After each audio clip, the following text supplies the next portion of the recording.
madaxweyne Donald Trump waxa ku soo noqoshadiisa aqalka cad ay saameyn ku yeelan doontaa xiriirka uu Mareykanku la leeyahay dunida qaaradda Afrika ayaa si dhow waxay u eegaysaa siyaasadaha Trump waxa ay noqon doonaan haddaba waxa magaalada Washington DC ku sugan oo u yimid inuu ka qayb galo xafladii caleema saarka Cabdirashiid Ducaale oo ku magac dheer Dahabshiil maamulaha guud ee shirkadda Dahabshiil Cabdirashiid markuu ugu horeysa soo dhawow ku soo dhawow VOA-da iyo stuudiyaha Washington DC waxaad ka soo qayb gashay caleema saarkii madaxweyne Donald Trump shalay xilli uu jawiga Washington DC aad u qabow yahay bal ka waran caleema saarka aad ka soo qayb gashay shalay aad baad maasarta caashay ugu soo martiqaaday stuudiyaha VOA-ga ee magaalada Washington DC ku yaala wasaad u sheegtay xafladaas baan ku martiqaaday oo ka soo qayb qaadanay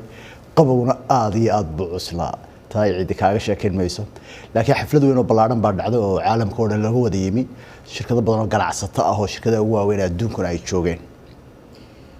waxaad ka warantaa maxaa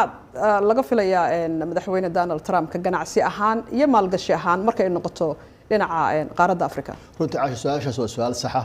waayo Afrika waxay ka mid tahay wadamada ama qaaradda dhalinyaradu aad ugu badan tahay shaqo abuur looga baahan yahay isla markaana tartan badan uu ka socdo ha noqoto dawladaha waaweyn ama China ama Mareykanka ama Russia lafteedu iyo wadamo badan carabta ay maalgashi badan galiyaan imika qaaradda Afrika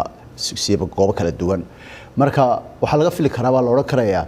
horta runtii madaxweyne walba Mareykan markuu yimaado program buu sameystaa Trump waa la oran karaa doorkii hore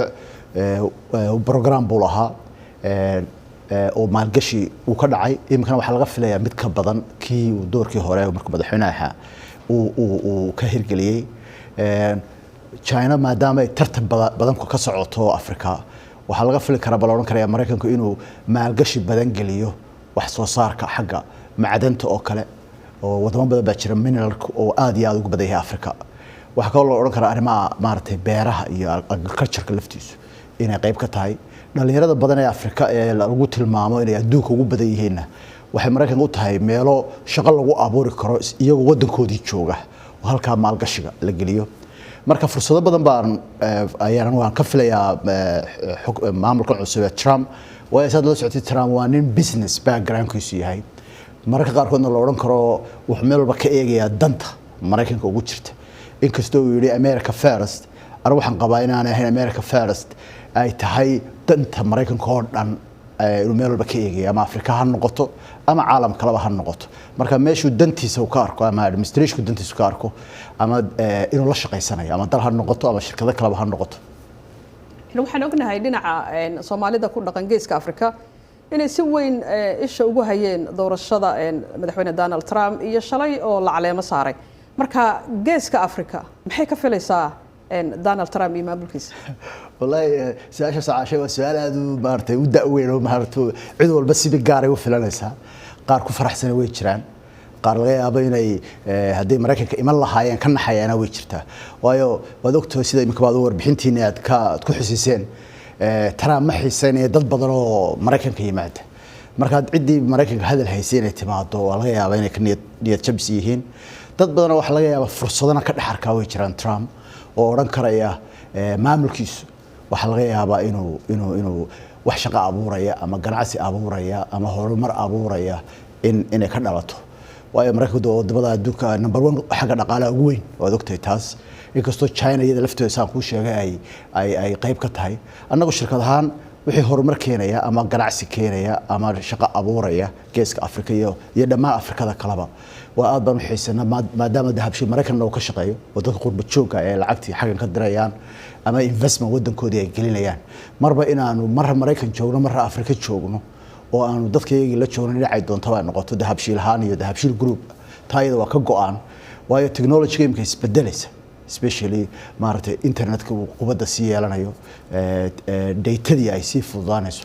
waxa soo dhan qayb ka tahay horumarka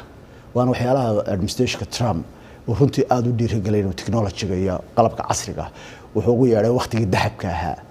marka anaga door Dahabshiil waxay u yeeray dahab ka warhaynaa meel oo ka jiraba aad horada u soo bilowdeen waxaad ka warantaa dhinaca dhaqaalaha markaad fiiriso dhaqaalaha Soomaalida intuu maraya xilligan dhaqaalaha Soomaaliya walaal xaqiiq ahaan dhibaatooyinka imika badda ka jirto kale aad bay u saameysay waayo waddankeena waxyaalo badan ama dhulka Soomaalida oo dhan qurbaha dibadda ka timaada ama China ka timaada ama India ka timaada ama Turkey ka timaada marka badda cas aad ogtahay in rabshado ka jiraan saameyn bay ku yeelatay waxyaalo waddanka la soo dhoofin jiray ama la keeni jiray inflationku meelaha qaar uu kacsan yahay marka haddana iyadoo taas ah dadka qurbaha jooga ama Mareykan jooga ama Yurub jooga ama caalam kale jooga waxay isku dayeen waddankoodii maal galiyaan dhismo ka sameystaan shaqo abuuraan waxa soo dhan qayb ka tahay marka shirkadaha waaweyn ee habshil ka mid yihiin iyaga laftooda maalgashi xoog leh waddanka galiyaan haddana Sumtel aan ku sii ballaadhay waddanka ha noqoto ama dahabo meelo badan gaarsiin ha noqoto ama bangiga dahabshil maalgashi badan meelo badan ka sameeya ha noqoto dhammaan dhulka Soomaalida oo dhan